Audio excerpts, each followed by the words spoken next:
बच्चों, आज हम आप लोगों को 9th क्लास चैप्टर 1 संख्या पद्धति के टॉपिक परिमेय संख्याओं का संख्या रेखा पर निरूपण, इस टॉपिक पर हम आपको बताएंगे और पूरा प्रयास करेंगे कि आपको यह टॉपिक भली भांति समझ में आ जाए। तो ये परिमेय संख्याएं ये दो प्रकार की होती हैं। एक पूर्णांक भी हो सकता है और दशमलव संख्या भी हो सकती है। तो जब दो बातें आ जाती हैं तो दोनों का निरूपण हम अलग अलग ढंग से करते हैं। तो पहला है पूर्णांकों का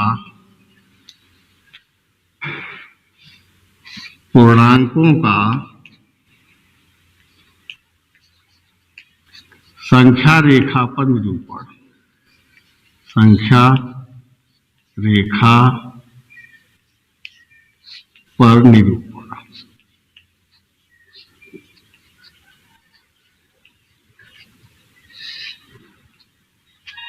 अब देखो, इस प्रकार से हम एक पहले रेखा खींचते हैं और रेखा के दोनों सिरों पर विपरीत दिशाओं में हम तीर का चिन्ह लगा देते हैं। इसका अर्थ हुआ कि इस संख्या रेखा को अनंत तक हम इधर भी खींच सकते हैं और अनंत तक इधर भी खींच सकते हैं। इसका सपोज के लिए नाम हम ए बी दे देते हैं और इसके मध्य में एक बिंदु लगा करके उसका नाम शून्य रख देते हैं। अब परिमेय संख्याएं 1 से शुरू होती हैं, लेकिन ध्यान दो, इस रेखा पर जो भी चिन्ह लगाएंगे हम, वह चिन्ह समान दूरी पर रखेंगे। समान दूरी का ध्यान रखते हुए ऐसे हम बिंदी लगा देते हैं और फिर इसका नामकरण कर देते हैं 1 2 3 4 5। ऐसो मान कितनी भी लंबी रेखा खींच करके कितना भी लंबा इसको बड़ा संख्याएं कर सकते हैं। ऐसे ही जितनी समान दूरी पर बिंदी है उतनी ही समान दूरी पर फिर बिंदी लगा देते हैं जीरो के बाईं ओर में। और इन्हीं परिमेय संख्याओं को क्रमशः माइनस के रूप में लिखते हैं। -1, -2, -3, -4, -5, ऐसो मान इस प्रकार से आगे। इस प्रकार से जितने पूर्णांकों को हमको संख्या रेखा पर दिखाना है, इस ढंग से कितना भी अनंत तक यहाँ भी खींच कर दर्शा सकते हैं और अनंत तक इधर भी खींच कर दर्शा सकते हैं। अब दूसरा टॉपिक है दशमलव संख्याओं का संख्या रेखा पर निरूपण। अब ध्यान दीजिए, इसका नाम दशमलव क्यों रखा गया, पहले इस पर विचार कीजिए। दशमलव, इसका मतलब है प्रत्येक पूर्णांक के बीच में 10-10 बराबर भाग, उसी को कहते हैं दशमलव। जैसे हम यहाँ 1 लिखा, यहाँ 2 लिखा, यहाँ 3 लिखा, ऐसे ऐसे हम लिखते चले गए। अब यहाँ एक से पूर्णांक और दो पूर्णांक के बीच अनंत दशमलव परिमेय संख्याएं होती हैं। जैसे यहाँ पर 1 लिख दिया और यहाँ पर 2 लिखा, 2। अब इसके बीच में हम मैग्नीफाइंग ग्लास की सहायता से खंड करेंगे। इसके 10 खंड किए, 1 2 3 4 5, फिर 6 7 8 9। अब 9 के बाद में अगला जब 10 कहने को होगा तो वह 10 न होकर के अगला 2 हो जाएगा। माने यह हो गया 1.1, 1.2, 1.3, 1.4, 1.5, 1.6, 1.7, 1.8, 1.9 और उसके बाद अगला जो 1.10 नहीं कहा जाएगा, क्योंकि 10 तो पुनरावृत्ति हो जाती है, 1 के बाद 0, तो अगला क्रम क्या हो जाएगा, 2। अब ध्यान दो, यह हुआ 1। अब इसी को संख्या के रूप में लिखो, 1.1, 1.2, 1.3, ऐसे ऐसे करके जब यहाँ 1.9 कहेंगे उसके बाद अगला आएगा 2। ये हुआ आपका दशमलव संख्याएं और इसका संख्या रेखा पर निरूपण। अब इस ढंग से 1 और 1.1 के बीच देखो, इसके बीच भी अनंत है। जैसे अब लाइन टान दिया हम, मैग्नीफाइंग ग्लास की सहायता से यहाँ 1 लिखा और यहाँ पर 1.1 लिखा। अब इसके बीच देखो यहां भी 10 है, जैसे यहां पर लिखा 1 2 3 4 5 6, समान दूरी का ध्यान रखो, 6 7 8 9। अब अगली क्रम में हो गया, ये हुआ 1 और ये हुआ 1 और ये हुआ 1.1। तब यहां पर लिखते समय लिखेंगे 1, फिर कामा दे के 1.1 है वहां 1.01, फिर ऐसे 1.02, 1.02, फिर ऐसे ऐसे करके यहां आएंगे 1.09 और तब न आएगा 1.1। इस प्रकार से 1.01 और 1 के बीच फिर ऐसे 10 लाइन खींच देंगे, फिर यहां लिखे 1.01। अब इसके बीच देखो फिर 10 खंड करेंगे हम, तो यहां लिखेंगे पहले खंड पर 1.001, ऐसे ऐसे करके अंतिम खंड पे आएंगे हम, तो यहां लिखेंगे 1.009 और तब न आएगा अगला क्रम 1.01। इस प्रकार से 1 से 2 के बीच अनंत की बात छोड़ो, 1 और 2 तक, 1 से 2 तक पहुंचने में अनंत अनंत हो जाएंगे, माने जितने अनंत होंगे वो भी अनंत होंगे, उसकी कोई गिनती नहीं है। ये है दशमलव संख्याओं का प्रसार।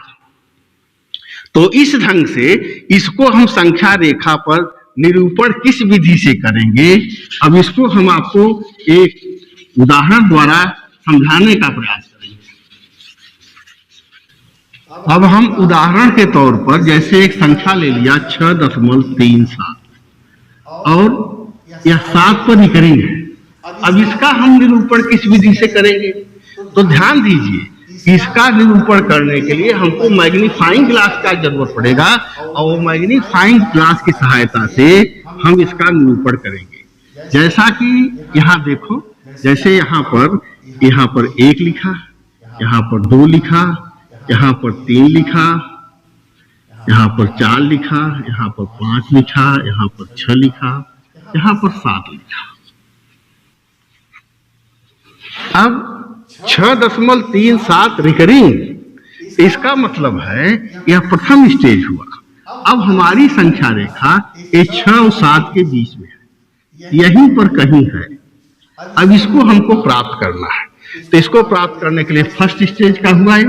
अब सेकंड स्टेज पर चलेंगे, तो प्रथम स्टेज में मैंने आपको दिखा दिया कि पहले पूर्णांक 6 के बाद चलेंगे और 3 7, तो वह 6 और 7 के बीच में है।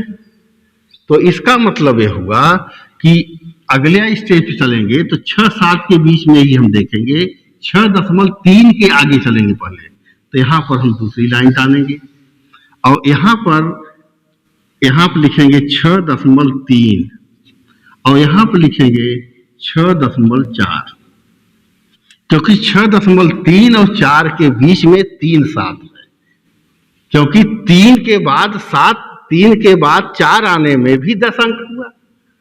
6.3 और 6.4 इसके बीच में भी 10 अंक हुआ। कैसे? यहाँ पर हुआ, यहाँ हुआ 1, यहाँ 2, यहाँ 3, यहाँ 4, यहाँ 5, यहाँ 6, यहाँ 7, यहाँ 8, यहाँ 9। तो यहाँ हुआ 6.31, यहाँ हुआ 6.32, यहाँ हुआ 6.33, यहाँ हुआ 6.34, यहाँ हुआ 6.35, फिर 6.36, फिर 6.37, फिर 6.38, फिर 6.39। अब 6.39 के बाद में तब इसमें 1 जुड़ेगा, 9 1 10, हासिल 1, 3 1 4, तब हुआ 6.4। अब हम, इसका मतलब है हमारी रेखा 3 7, तो 3 7 यहाँ है, तब ये रेखा यहाँ 3 7 और 3 8 के मध्य में है। अब हम धीरे धीरे अपने मूल बिंदु की ओर जा रहे हैं, जो हमको अभिष्ट बिंदुओं को ज्ञात करना है।